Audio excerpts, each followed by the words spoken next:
നമസ്കാരം, ഞാൻ ഡോക്ടർ ഭാഗ്യ, QNP health കെയറിലെ Ayurveda ഡോക്ടറാണ്. അപ്പോൾ ഇന്നത്തെ ടോപ്പിക്ക് ഫാറ്റി ലിവറിനെ കുറിച്ചിട്ടാണ്. വളരെയധികം കാലിക പ്രസക്തിയുള്ളൊരു വിഷയം തന്നെയാണ് ഫാറ്റി ലിവർ എന്ന് പറയുന്നത്. ഇപ്പം ജീവിതശൈലി രോഗങ്ങൾ നമ്മൾ നോക്കുകയാണെങ്കിൽ കൂടുതലായി വരുന്ന അസുഖങ്ങളിൽ ഒന്നാണ് ഫാറ്റി ലിവർ. അതായത് ഇപ്പം നമ്മളൊരു 10 പേരെ എടുത്ത് നോക്കുകയാണെങ്കിൽ അതിലൊരു 3 പേർക്കെങ്കിലും ഈ ഒരു കാലഘട്ടത്തിൽ ഫാറ്റി ലിവർ ഉണ്ട്. അതുപോലെ തന്നെ ഒരു 12 വയസ്സ് കഴിഞ്ഞ കുട്ടികളിൽ എസ്പെഷ്യലി നമ്മൾ നോക്കുകയാണെങ്കിൽ ആൺകുട്ടികളിലും ഫാറ്റി ലിവർ കൂടുതലായിട്ട് കണ്ടുവരുന്നുണ്ട്. അപ്പോൾ ഞാൻ നേരത്തെ പറഞ്ഞ പോലെ തന്നെ നമ്മുടെ മാറിയ ജീവിതം രീതിയാണ് ഇതിനുള്ളൊരു പ്രധാനപ്പെട്ട കാരണം എന്ന് പറയുന്നത്. അപ്പോൾ നമുക്ക് ഫാറ്റി ലിവറിനെ കുറിച്ച് നോക്കുന്നതിന് മുൻപ് ജസ്റ്റ് നമ്മുടെ ഓർഗനായ കരളിനെ കുറിച്ച് കുറച്ച് കാര്യങ്ങൾ മനസ്സിലാക്കാം. അതിലാദ്യം തന്നെ കരൾ എന്ന് പറയുന്നത് നമ്മുടെ ശരീരത്തിലെ ഏറ്റവും വലിയ ഗ്രന്ഥിയാണ്. അതായത് ഒരു ഐഡിയൽ വെയിറ്റ് ഉള്ള ഒരാളിൽ ഒരു 2% വെയിറ്റ് പ്രൊവൈഡ് ചെയ്യുന്നത് കരളാണ്. അതുപോലെ തന്നെ കരൾ സ്ഥിതി ചെയ്യുന്നത് നമ്മുടെ വയറിൻ്റെ ഒരു വലത് ഭാഗത്തായിട്ട് വാരിയലിൻ്റെ ഒക്കെ പുറകുവശത്തായിട്ടാണ് കരൾ സ്ഥിതി ചെയ്യുന്നത്. അതായത് നമ്മുടെ ദൈനംദിന ജീവിതത്തിൽ ഏറ്റവും ഇമ്പോർട്ടൻ്റ് ആയൊരു റോള് വഹിക്കുന്ന അല്ലെങ്കിൽ ഒരുപാട് ഭാരിച്ച ജോലി ചെയ്യുന്നൊരു അവയവമാണെന്ത് കരളെന്ന് പറയുന്നത്. അപ്പോൾ എന്തൊക്കെയാണ് കരളിൻ്റെ ധർമ്മങ്ങൾ എന്ന് നോക്കുന്ന സമയത്ത് ആദ്യം തന്നെ നമുക്ക് പറയാനുള്ളത് ടോട്ടലായിട്ടുള്ള ബോഡിയുടെ മെറ്റബോളിസം കംപ്ലീറ്റ് മെയിൻറ്റെയിൻ ചെയ്യുന്നത് നമ്മുടെ കരളാണ്. അതുപോലെ തന്നെ നമുക്ക് വേണ്ട എനർജി പ്രൊവൈഡ് ചെയ്യുന്നത് കരളാണ്. നമ്മുടെ ബോഡിയുടെ ആ ടെമ്പറേച്ചറൊക്കെ ബാലൻസ് ആക്കുന്നത് കരളാണ്. അതുപോലെ തന്നെ നിങ്ങളിപ്പം കഴിക്കുന്ന ഭക്ഷണത്തിലൂടെ അല്ലെങ്കിൽ ഏതൊരു രീതിയിൽ നമ്മുടെ ബോഡിയിൽ എത്തുന്ന ടോക്സിൻസ്, അതായത് എന്തെങ്കിലും കെമിക്കൽസോ പെസ്റ്റിസൈഡ്സോ ഒക്കെ നമ്മുടെ ബോഡിയിൽ ചെറിയ രീതിയിൽ എത്തുന്നുണ്ടെങ്കിൽ അതെല്ലാം റിമൂവ് ചെയ്യുന്നത്, അതെല്ലാം നമ്മുടെ ബോഡിയിൽ നിന്ന് നീക്കം ചെയ്യുന്നത് ആരാണ്? കരളാണ്. അതുപോലെ തന്നെ നമുക്ക് വേണ്ട നല്ല കൊളസ്ട്രോൾ ഉൽപ്പാദിപ്പിക്കുന്നു. അങ്ങനെ ഒരുപാട് ഫങ്ഷൻസ് ആണ് ഇതിനുള്ളത്, കരളിനുള്ളത്.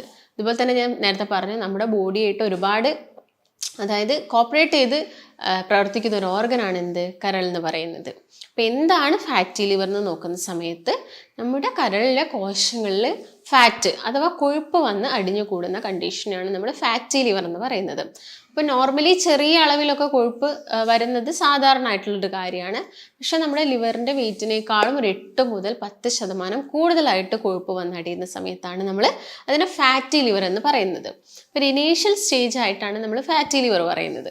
അതിൻ്റെ ഒരു ലാസ്റ്റ് സ്റ്റേജ്, അതായത് നമ്മൾ ഈ ഫാറ്റി ലിവർ മൈൻഡ് ചെയ്യുന്നില്ല, അതിന് വേണ്ടതായിട്ടുള്ള നമ്മൾ ബോഡിയിൽ ഡയറ്റ് ഒന്നും എടുക്കുന്നില്ല, പ്രോപ്പറായിട്ടുള്ള വ്യായാമം ഒന്നും ചെയ്യുന്നില്ലെങ്കിൽ പിന്നെ വരുന്നൊരു കണ്ടീഷനാണ് ലിവർ സിറോസിസ്.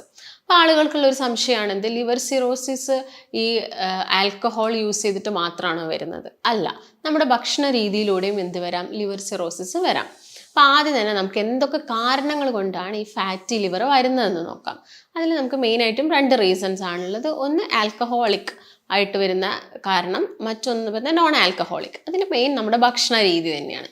അപ്പം ആൽക്കഹോൾ നമ്മൾ കൺസ്യൂം ചെയ്യുന്ന സമയത്ത് അതിലുള്ളൊരു കണ്ടൻ്റായിട്ട് അസറ്റാൽഡിഹൈഡ് ആയിട്ടുള്ളൊരു കണ്ടൻറ്റ് വരുന്നുണ്ട് ആൽക്കഹോളിൽ.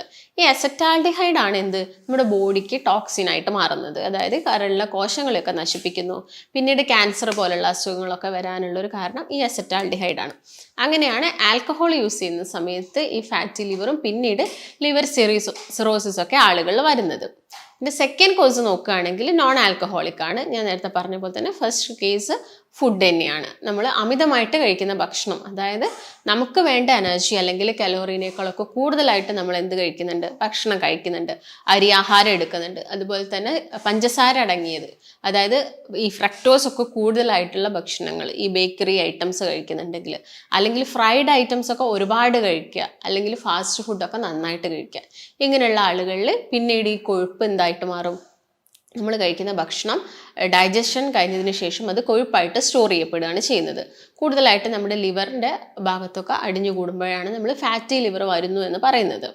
പിന്നുള്ളൊരു റീസൺ നോക്കുകയാണെങ്കിൽ പാരമ്പര്യമായിട്ട് ആളുകളിൽ ഫാറ്റി ലിവർ കണ്ടുവരാറുണ്ട്. പിന്നെ ഈ മെറ്റബോളിക് സിൻഡ്രോം ആണ് മറ്റൊരു കാരണം. അതായത് അമിതവണ്ണമുള്ള ആളുകളിൽ BP, അതുപോലെ തന്നെ ഷുഗർ വരിക, കൊളസ്ട്രോൾ, എല്ലാ അസുഖങ്ങളും കൂടി ഒരുമിച്ച് വരുന്ന ഒരു സ്റ്റേജിൽ നമ്മൾ ഫാറ്റി ലിവർ കണ്ടുവരാറുണ്ട്. അല്ലെങ്കിൽ ലിവറിന് വരുന്ന എന്തെങ്കിലും ഇൻഫെക്ഷൻ ആയിക്കോട്ടെ, ഇപ്പോൾ ഹെപ്പറ്റൈറ്റിസ് പോലുള്ള ഇൻഫെക്ഷൻ, അതുപോലെ നിങ്ങൾ ഒരുപാട് കാലമായിട്ട് എന്തെങ്കിലും മെഡിസിൻസ് കഴിക്കുന്നുണ്ടെങ്കിൽ, പെയിൻ കില്ലേഴ്സോ അല്ലെങ്കിൽ എന്തെങ്കിലും സ്റ്റീറോയിഡ്സ് ഒക്കെ കഴിക്കുന്നുണ്ടെങ്കിലും ലിവറിന് എന്ത് വരാം, ഈ കൊഴുപ്പ് വന്ന് അടിഞ്ഞു കൂടിയിട്ട് ഫാറ്റി ലിവർ പോലെയുള്ള കണ്ടീഷൻസ് ഒക്കെ വരാം. അപ്പോൾ ഫാറ്റി ലിവർ എന്ന് പറയുന്നത് ഞാൻ നേരത്തെ പറഞ്ഞ പോലെ ലിവറിലെ കോശങ്ങളിൽ എന്ത് വന്നു, കൊഴുപ്പ് അടിഞ്ഞു കൂടുന്നു. അതിൻ്റെ നമുക്കൊരു 3 ഗ്രേഡായിട്ട് അതിനെ മാറ്റാം. അതായത് fatty liver grade 1, grade 2, grade 3 ആണ്. ഗ്രേഡ് 1 എന്ന് പറയുന്ന സമയത്ത് ഒരു 8% കൊഴുപ്പ് വന്നടിയുന്നത്. ഒരു 10% ഒക്കെ ആവുന്ന സമയത്ത്, അല്ലെങ്കിൽ 10 to 12 ആവുന്ന സമയത്ത് നമ്മളതിനെ ഗ്രേഡ് 2 എന്ന് പറയുന്നു. ഒരു 15% ആവുന്ന സമയത്താണ് നമ്മൾ ഗ്രേഡ് 3 ഫാറ്റി ലിവർ എന്ന് പറയുന്നത് നെക്സ്റ്റ് സ്റ്റേജ്. ഇങ്ങനെ നമ്മുടെ ലിവറിലെ കോശങ്ങളിൽ ചെറിയ ചെറിയ നീർക്കെട്ടുകളും കാര്യങ്ങളും വന്നിട്ട് പിന്നെ നമ്മുടെ ലിവറിന് വരുന്നൊരു സ്കാറിങ് സംഭവിച്ചിട്ട് ഫൈബ്രോസിസ് ആയി കഴിഞ്ഞതിന് ശേഷം വരുന്നൊരു സ്റ്റേജാണ് എന്ത്, ഈ ലിവർ സിറോസിസ് എന്ന് പറയുന്നത്. അപ്പം ഇതാണ് ഫാറ്റി ലിവറിൻ്റെ 3 സ്റ്റേജസുകൾ. ഞാൻ നേരത്തെ കാരണങ്ങളും പറഞ്ഞു കഴിഞ്ഞു. ഇനിയിപ്പം നമുക്ക് നോക്കാനുള്ളത് എങ്ങനെ നമുക്കിത് പ്രിവെൻറ്റ് ചെയ്യാം, അല്ലെങ്കിൽ എങ്ങനെ നമുക്ക് ഈ ഒരു കണ്ടീഷനെ കുറച്ചുകൊണ്ട് വരാൻ നോക്കുന്ന സമയത്ത് ആദ്യം തന്നെ ഞാൻ പറഞ്ഞ കാരണങ്ങളിലൊന്നാണ് ആൽക്കഹോൾ യൂസ് ചെയ്യുന്നത്. അത് കംപ്ലീറ്റ് ആയിട്ട് ഒഴിവാക്കുക. അതുപോലെ തന്നെ പുകവലി പോലുള്ള ശീലങ്ങളുണ്ടെങ്കിലും അതും കംപ്ലീറ്റ് ആയിട്ട് നിർത്തുക, അത് കംപ്ലീറ്റ് ആയിട്ട് ഒഴിവാക്കുക. പിന്നെ സെക്കൻഡ് എന്ന് പറയുന്നത് ഭക്ഷണമാണ്. ഭക്ഷണത്തിൽ തന്നെ ട്രാൻസ് ഫാറ്റ്, നമുക്കറിയാം ഡാൽഡ, വനസ്പതിയൊക്കെ ട്രാൻസ് ഫാറ്റുകളാണ്.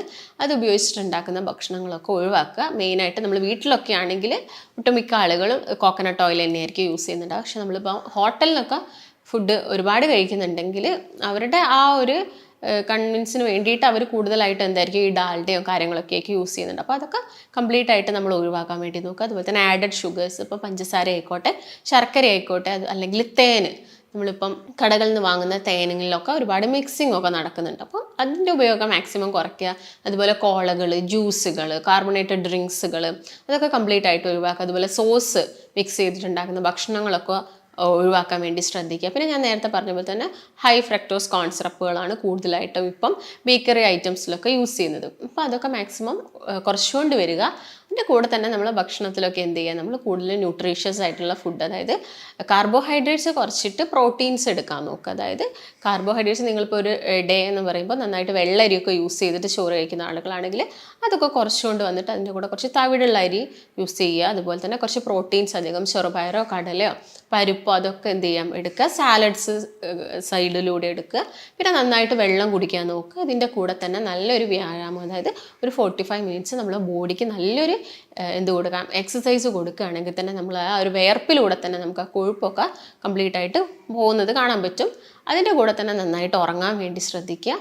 പിന്നെ മെയിനായിട്ട് ഞാൻ നേരത്തെ പറഞ്ഞ പോലെ നമുക്ക് വീട്ടിൽ ഒരുപാട് കാര്യങ്ങളാണ് ചെയ്ത് നോക്കാൻ പറ്റുന്നത്. അതായത് നന്നായിട്ട് വെജിറ്റബിൾസ് ഒക്കെ ആഡ്, അതായത് ഇപ്പോൾ ക്യാബേജ്, കോളിഫ്ലവർ ഒക്കെ നമ്മുടെ ലിവറിൻ്റെ ഹെൽത്തിന് നല്ല വെജിറ്റബിൾസ് ആണ്. അതൊക്കെ നന്നായിട്ട് കഴിക്കുക. മുളപ്പിച്ച ധാന്യം കഴിക്കാൻ നോക്കുക. അതുപോലെ തന്നെ നിങ്ങൾക്ക് വീട്ടിലൊക്കെ ആണെങ്കിൽ കീഴാർനെല്ലി ഇട്ട് തിളപ്പിച്ച വെള്ളമൊക്കെ കുടിക്കാം. അതെപ്പോഴും നമ്മുടെ ലിവറിൻ്റെ ഒരു ഹെൽത്ത് എന്ത് ചെയ്യാൻ പറ്റും, നമുക്ക് മെയിൻറ്റെയിൻ ചെയ്ത് പോകാൻ പറ്റും.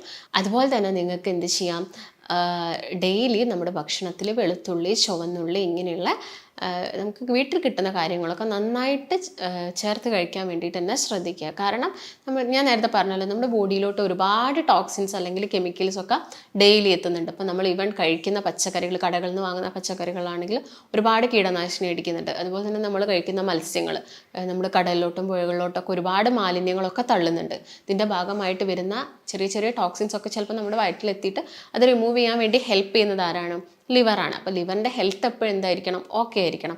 അതിന് വേണ്ടിയിട്ട് ഞാൻ പറഞ്ഞ ചുവന്നുള്ളിയൊക്കെ നന്നായിട്ട് കഴിക്കുക. അപ്പോൾ നിങ്ങൾക്ക് പെട്ടെന്ന് തന്നെ ഈ ഫാറ്റി ലിവറൊക്കെ കുറയ്ക്കാൻ വേണ്ടിയിട്ട് ഞാൻ നേരത്തെ പറഞ്ഞ ഭക്ഷണം ശ്രദ്ധിക്കുന്നതിൻ്റെ കൂടെ തന്നെ നിങ്ങൾക്കൊരു ചെറിയൊരു ഹോം റെമഡി പറഞ്ഞുതരാം. അതിന് വേണ്ടിയിട്ട് നിങ്ങൾ ജസ്റ്റ് ഒരു 1 മന്ത് ഫോളോ ചെയ്യേണ്ടതാണ്. First 10 days, next 10 days, last 10 days. ഈ ഫസ്റ്റ് 10 ഡേയ്സിൽ നിങ്ങൾക്ക് ഒരു 1/2 ഗ്ലാസ് മോരിലോട്ട് ഒരു 2-3 ചെറിയുള്ളി മിക്സ് ചെയ്തിട്ട് ഒരു തണ്ട് കറിവേപ്പില ഇട്ടിട്ട് നന്നായിട്ട് ജസ്റ്റ് ഒന്ന് അടിച്ചിട്ട് ആദ്യത്തെ 10 ദിവസം കഴിക്കാം. നെക്സ്റ്റ് 10 ഡേയ്സ് അതുപോലെ തന്നെ ഒരു 1.5 ടീസ്പൂൺ ബാർലി പൗഡർ ഒരു ഗ്ലാസ് വെള്ളത്തിൽ മിക്സ് ചെയ്തിട്ട് തിളപ്പിച്ചിട്ട് ആ വെള്ളം കുടിക്കാം. അതുപോലെ തന്നെ ഒരു ലാസ്റ്റ് 10 ഡേയ്സ് ആണെങ്കിൽ ഇങ്ങനെ തന്നെ ഒരു ഗ്ലാസ് വെള്ളത്തിൽ ഒരു 2 നെല്ലിക്കയും ഒരു നുള്ളു മഞ്ഞൾപ്പൊടി അതുപോലെ തന്നെ കറിവേപ്പിലൊക്കെ മിക്സ് ചെയ്തിട്ട് ഒരു ജ്യൂസ് പോലെ ആക്കിയിട്ട് നിങ്ങൾക്ക് അവസാനത്തെ ഒരു 10 ദിവസം കുടിക്കാം. ഇങ്ങനെ ചെയ്യുകയാണെങ്കിൽ നമുക്കൊരു 1 മന്തിനുള്ളിൽ തന്നെ ഫാറ്റി ലിവറൊക്കെ കുറഞ്ഞു വരുന്നത് കാണാൻ പറ്റും. ഇപ്പോൾ ഒരു ഗ്രേഡ് 1ഉം ഗ്രേഡ് 2 ഒക്കെ നമുക്ക് ഈസി ആയിട്ട് തന്നെ നമുക്ക് ലിവറിൻ്റെ ആ നോർമൽ സ്റ്റേജിലോട്ട് നമുക്ക് കൊണ്ടുവരാൻ പറ്റും. ഒരു ഗ്രേഡ് 3 ഒക്കെ ആവുന്ന സമയത്ത് നിങ്ങൾക്ക് ഒരുപാട് അസ്വസ്ഥതകളും കാര്യങ്ങളൊക്കെ ഉണ്ടെങ്കിൽ, അതും അല്ലെങ്കിൽ നല്ല ക്ഷീണമുണ്ട്, ഈ വയറിൻ്റെ വലതുവശത്ത് നല്ല വേദന ഉണ്ട്, ഓക്കാനം, ഛർദി, അങ്ങനെ ഒരുപാട് ലക്ഷണങ്ങൾ ഫാറ്റി ലിവറുള്ള ആളുകളിൽ നമുക്ക് കാണാൻ സാധിക്കും. ഇങ്ങനെയൊക്കെ നല്ല ബുദ്ധിമുട്ടൊക്കെ വരികയാണെങ്കിൽ, ഇപ്പോൾ നിങ്ങളൊരു ഗ്രേഡ് 3യിലാണ് എത്തിയിരിക്കുന്നതെങ്കിൽ ചിലപ്പോൾ നിങ്ങൾ മെഡിസിൻസും കാര്യങ്ങളൊക്കെ സ്റ്റാർട്ട് ചെയ്യേണ്ടി വരും. അപ്പോൾ ഇതൊക്കെയാണ് ഫാറ്റി ലിവറിനെ കുറിച്ച് മെയിനായിട്ട് പറയാനുള്ള കാര്യങ്ങൾ. അപ്പോൾ നിങ്ങൾക്ക് എന്തെങ്കിലും സംശയങ്ങളോ കാര്യങ്ങളോ ഒക്കെ ഉണ്ടെങ്കിൽ താഴെ കാണുന്ന നമ്പറുമായിട്ട് ബന്ധപ്പെടുക. നമുക്ക് മറ്റൊരു നല്ല ഹെൽത്ത് ടോപ്പിക്കുമായിട്ട് വീണ്ടും കാണാം. നന്ദി.